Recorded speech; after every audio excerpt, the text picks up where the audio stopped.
And that was how I met Hans. Now, I call him Hans because I was on a Danish server at the time. I don't actually know his name, and I'll never know his name.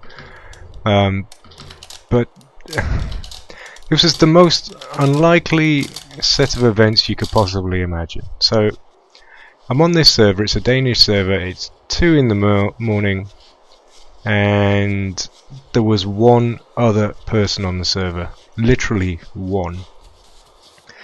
And I was sort of just northeast of the northeast airfield. I was up on the hill. I'd logged off there to be safer and make sure that I could check out the hill for snipers before I headed in. I'm just finishing them off there. So I'd run across the airfield, and lo and behold, I see this shape making its way along the prison, and I swear to God, I shit my fucking pants.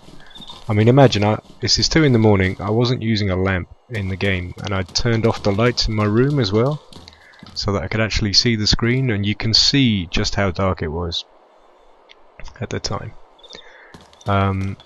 Yeah, so this is the first part of the tale, but the tale actually continued into the next day, and I'm going to show you that bit next, because what happens next truly is a mystery. I cannot for the life of me figure out what the hell happened, but safe to say I died.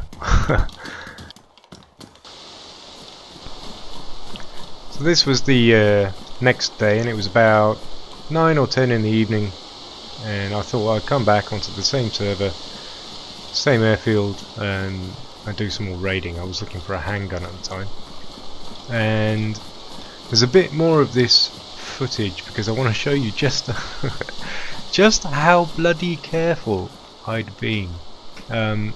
You'll see here that I'm actually, if you can make that out in a second when I get beyond the trees here, you'll see that I'm actually coming up on the northeast airfield from the south.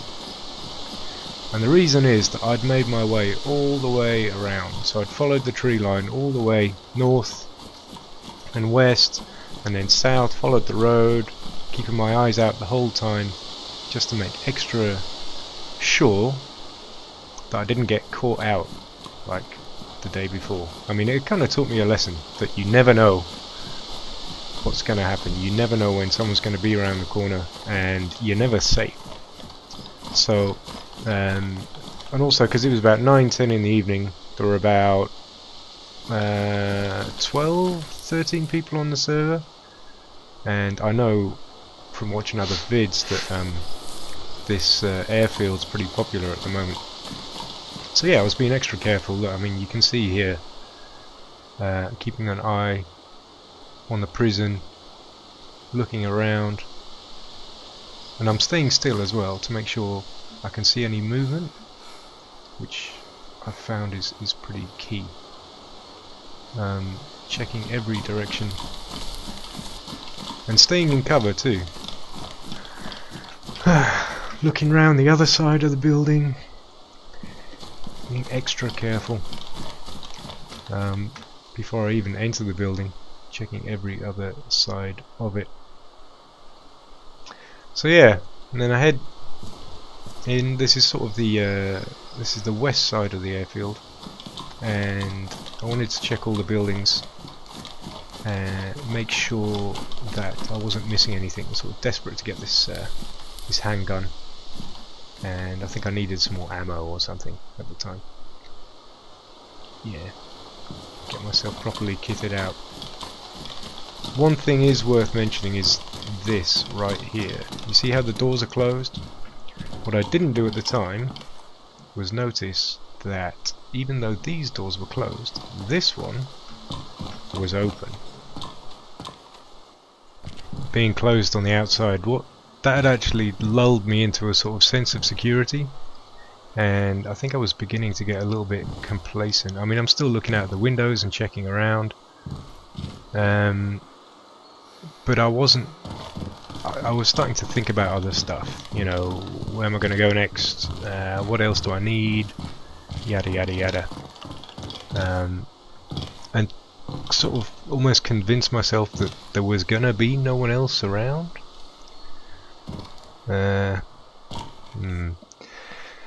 Which brings me back to HANS, because so this was the next day, and as you'll notice in the first bit of this video, it was a shotgun that HANS had used, and I'm not going to tell you just yet what happens, but you'll notice there are remarkable similarities between what happened at the beginning and what happens at the end here, which sort of makes me wonder, really wonder, was it the same guy? And if it was the same guy, firstly, I'll take my hat off to him, because I mean, shit, he got the drop on me.